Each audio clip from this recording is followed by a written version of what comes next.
The year is 1947. The world is reeling from the aftermath of World War II. The Nazis have been defeated, and European colonial powers are retreating from Asia and Africa. It's the dawn of a post-colonial era, and the British, exhausted and bankrupt, are quickly exiting their crown jewel, India. Sir Cyril Radcliffe, an English lawyer, was given just 36 days to draw a line between India and Pakistan, dividing what was British India into a Hindu-majority India and a Muslim-majority Pakistan. The poorly executed partition turned what should have been a celebration of independence from the British into violent chaos, displacing some 15 million and unleashing sectarian bloodshed that killed nearly 2 million people. Kashmir, a Muslim-majority territory in the Himalayan region, would remain unassigned, setting the groundwork for decades of war over the disputed territory and Indian state control and repression over the region. Elsewhere, another rushed exit by the British was also playing out. A year after the partition of India, once the British mandate expired, Zionist forces established the State of Israel in 1948, and the Nakba catastrophe led to the expulsion of more than 750,000 Palestinians. Between 1947 and 1949, Zionist military forces destroyed 530 villages and killed about 15,000 Palestinians. In the years that followed, two distinct yet parallel ideologies, Zionism and Hindutva, would begin to converge, rooted in ethno-nationalism and shaped by a shared logic of exclusion, settler colonial ambition, and the pursuit of religious majoritarian states. In the years following partition, India positioned itself as an anti-colonial state and aligned with the Palestinian struggle for statehood. It didn't officially recognize Israel until 1950, but behind the scenes, a secret relationship was already taking shape. So how did ties between India and Israel evolve into one defined by weapons, walls, and a shared vision of ethno-nationalism?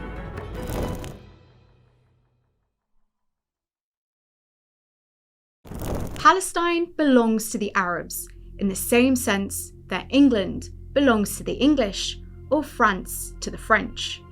That's what Mahatma Gandhi famously said in 1938. He was the de facto leader of the Indian National Congress, a party which led the Indian independence movement. When India gained independence, Jawaharlal Nehru became the new nation's first Prime Minister and was the leader of the National Congress Party from 1947 to 1964.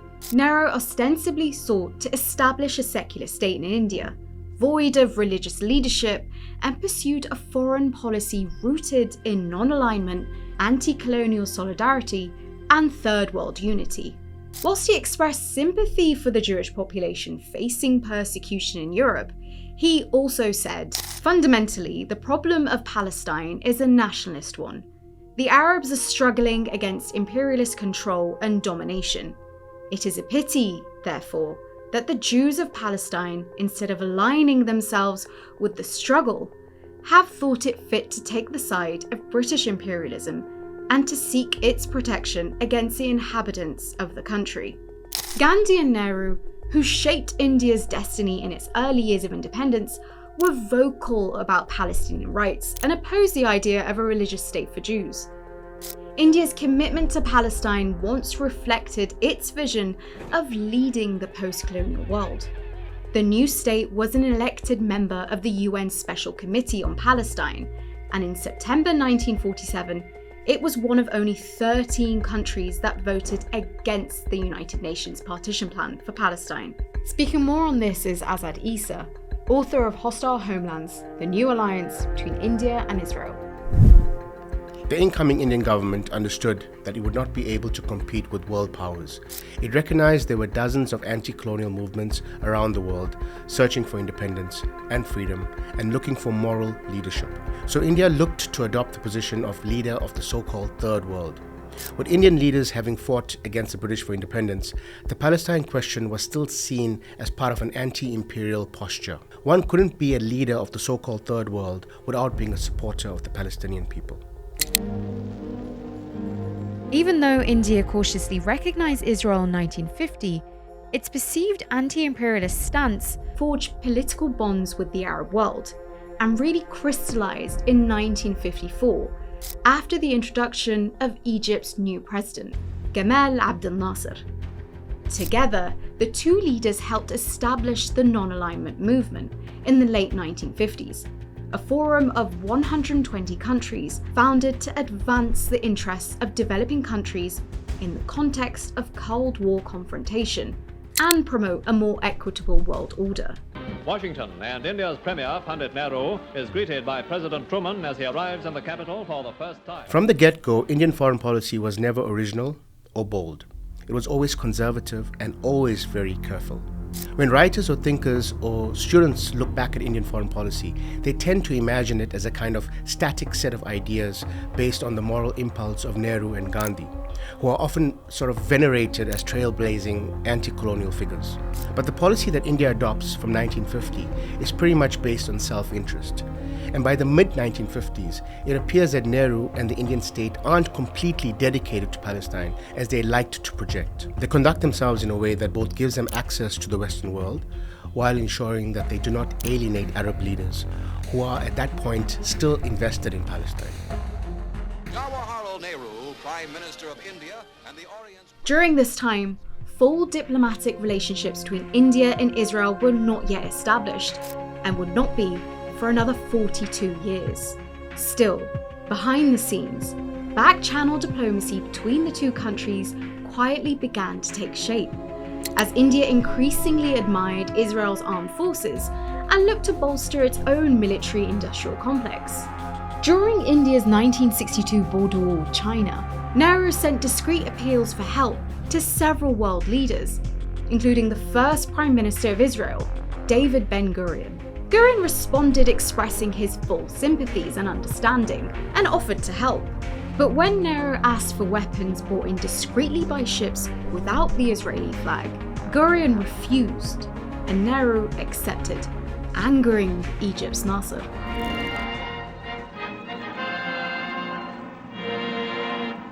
Prelude to more fateful news from China as the nationalist premier... After the 1962 war with China, and again during the conflicts with Pakistan in 1965 and 1971, India faced an acute arms shortage.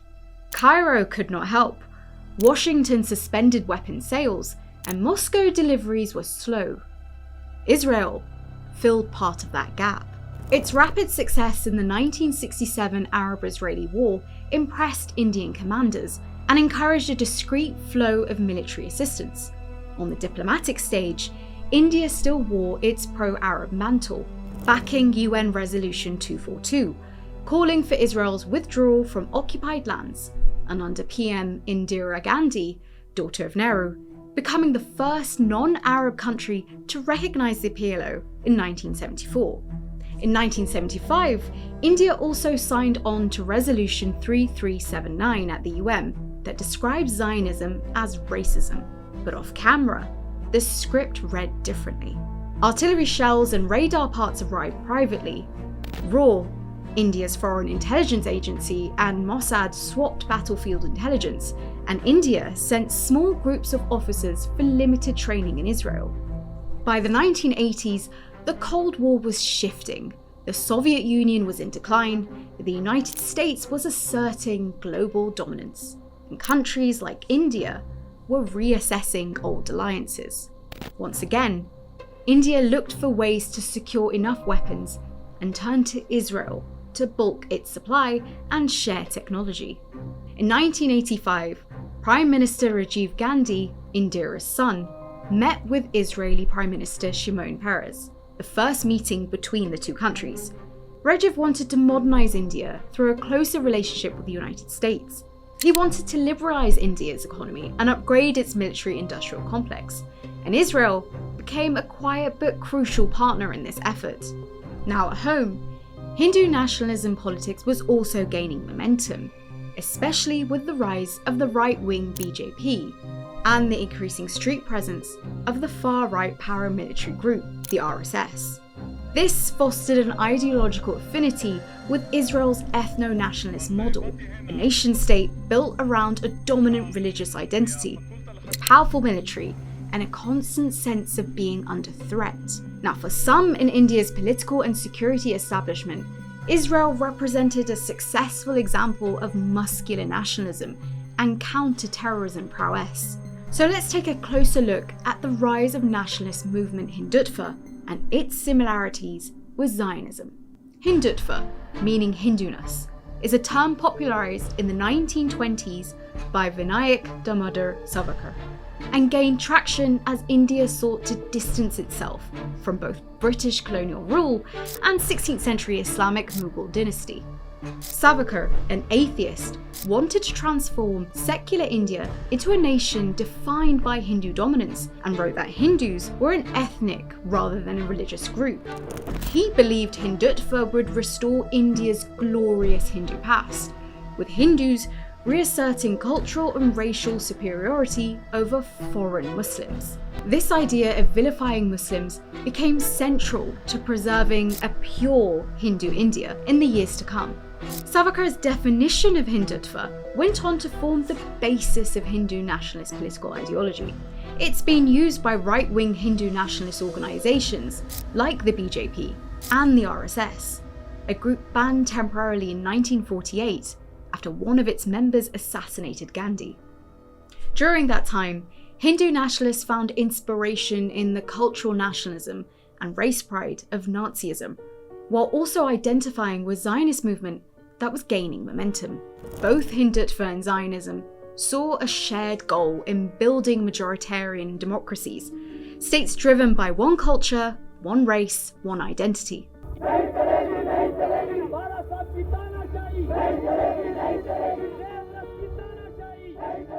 So to understand Hindutva and Zionism, one has to consider the origins of both political ideologies.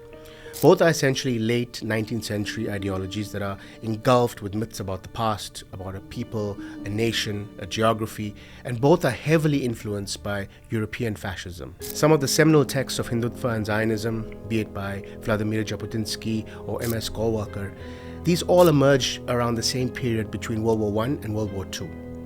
Even the paramilitary organizations like Betar that we are hearing a lot about today, and the RSS, which is considered the biggest paramilitary organization in the world, these are built to create a kind of new Jew or a new Hindu. In other words, militarized masculine figures who are meant to power the nation.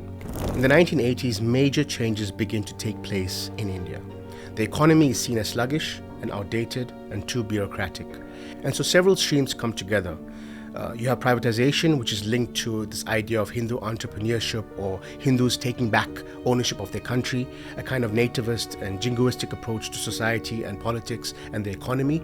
And Israel is seen as a kind of means to take India to the next level, to the next century. And in the 1990s, privatization essentially begins to roll out. And you kind of see India joining the global economy. This move emboldens Hindu nationalists outside the country who begin to invest into the Hindu nationalist and privatization project taking place within India itself. India in the 1990s was no longer India in the 1950s. The ideals of anti-colonial solidarity and secularism that define the Nehruvian era were giving way to economic liberalization. Hindutva, once on the margins, had become a powerful political force, one that looked to Israel's model of militarized religious nationalist state with admiration. By 1992, Prime Minister Narendra Modi formally established diplomatic ties with Israel. On the 6th of December 1992, Hindu nationalist mobs mobilized by the RSS, VHP and BJP demolished the 16th century Babri Mosque in Ayodhya, claiming it stood on the birthplace of the Hindu god Ram. The act sparked nationwide riots, the deadliest since partition, killing around 2,000 people, mostly Muslims. So rather than losing support, the BJP and RSS gained momentum, The BJP, often seen as the RSS's political arm, surged in popularity and went on to win national elections in 1996 and 1998 on a wave of temple-centric Hindu nationalism. Just a year after the BJP formed its first government in 1998, India found itself diplomatically isolated, following its nuclear tests, which drew US and Western European sanctions. So once the Fourth Indo-Pak War of 1999 broke out, India was ill-prepared to handle a high-altitude conflict in Kashmir. It was Israel's fast willingness to step in and support India, despite sanctions, providing satellite imagery, ammunition, drones and artillery, that turned the two states into public partners. Kashmir, the central battleground, was more than a territorial dispute. It was increasingly being treated as a space to implement the kind of surveillance, militarization, and demographic control that mirrored Israel's settler colonial model in Palestine.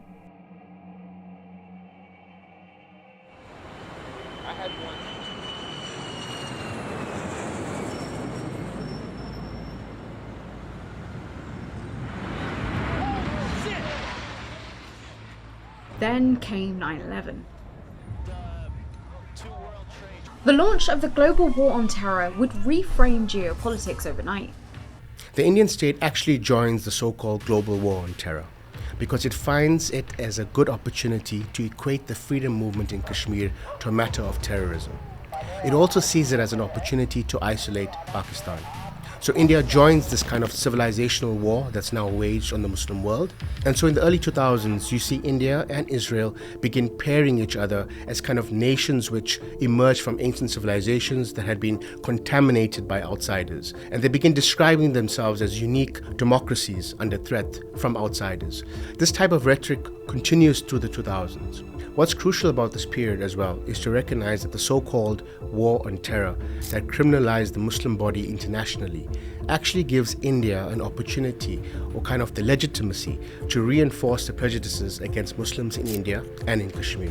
This allows the Indian state to profile and criminalize and monitor and surveil and ultimately kill Muslims. And so this moment after 9/11 is when these objectives actually begin to integrate or become more entangled with one another. In September 2003, Israeli Prime Minister Ariel Sharon made a landmark visit to India. It was a clear signal that ties between the two countries had moved from the margins to the mainstream. Just 5 years later, the 2008 Mumbai attacks, often described as India's 9/11, would further cement this bond.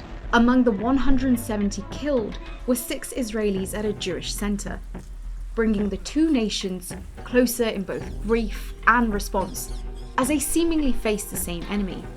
In the aftermath, India ramped up counterterrorism cooperation with Israel, leaning heavily on its expertise in urban warfare and intelligence gathering, with even Indian commando units traveling to Israel to train in homeland security.